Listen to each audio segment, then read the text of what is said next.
I'm Dr. Niraj K, Sapkota. So we'll continue with another biology class, and this biology class includes the another phylum, that is Coelenterata. So Coelenterata means it is coelom. Coelom means hollow, and treta means hollow intestine. So it means that it contains the hollow body cavity. So the animals that is present in the Coelenterata phylum, which is commonly said to be Cnidaria and Chitinophora. One is Cnidaria, this one, Cnidaria, and another one is Chitinophora.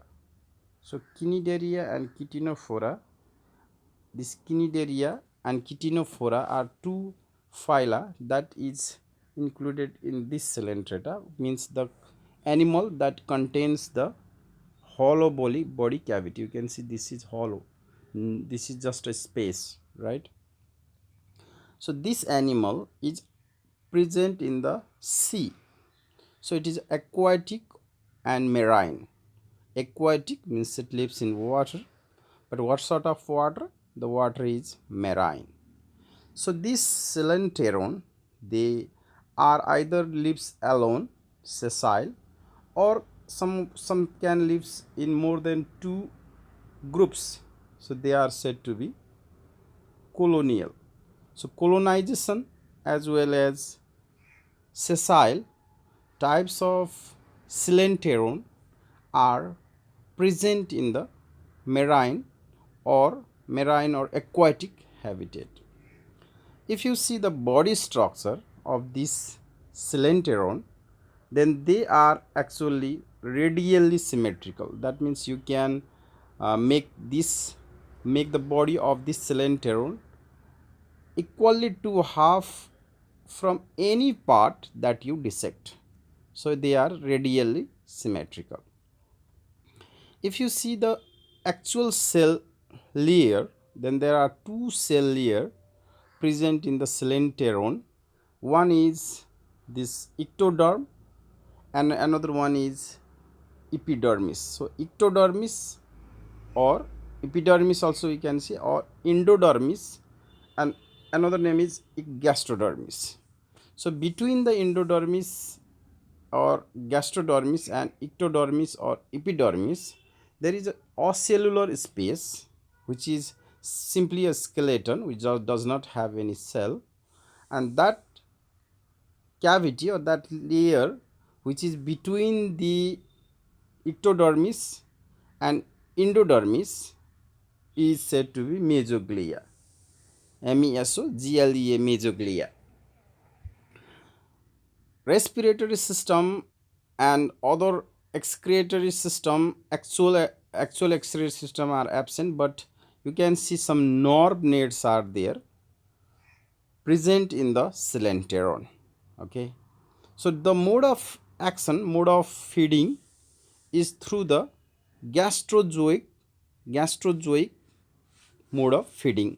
So this Coelenteron shows gastrozoic mode of feeding.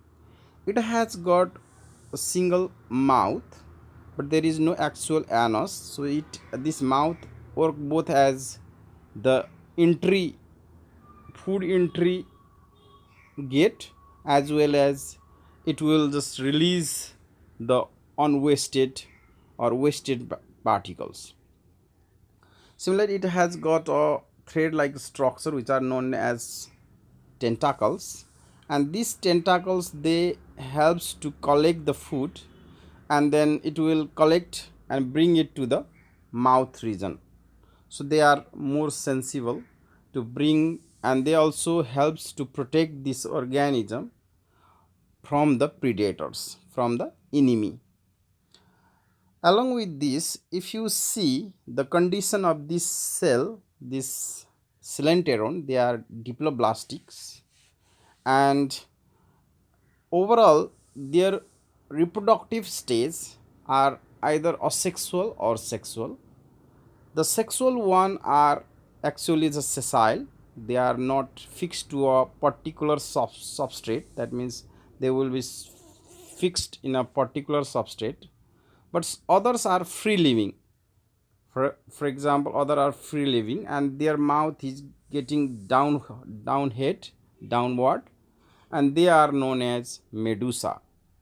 So medusa are sexual reproductive form of the coelenteron, whereas these polyps are the fixed substrate fixed organism which has asexual reproduction.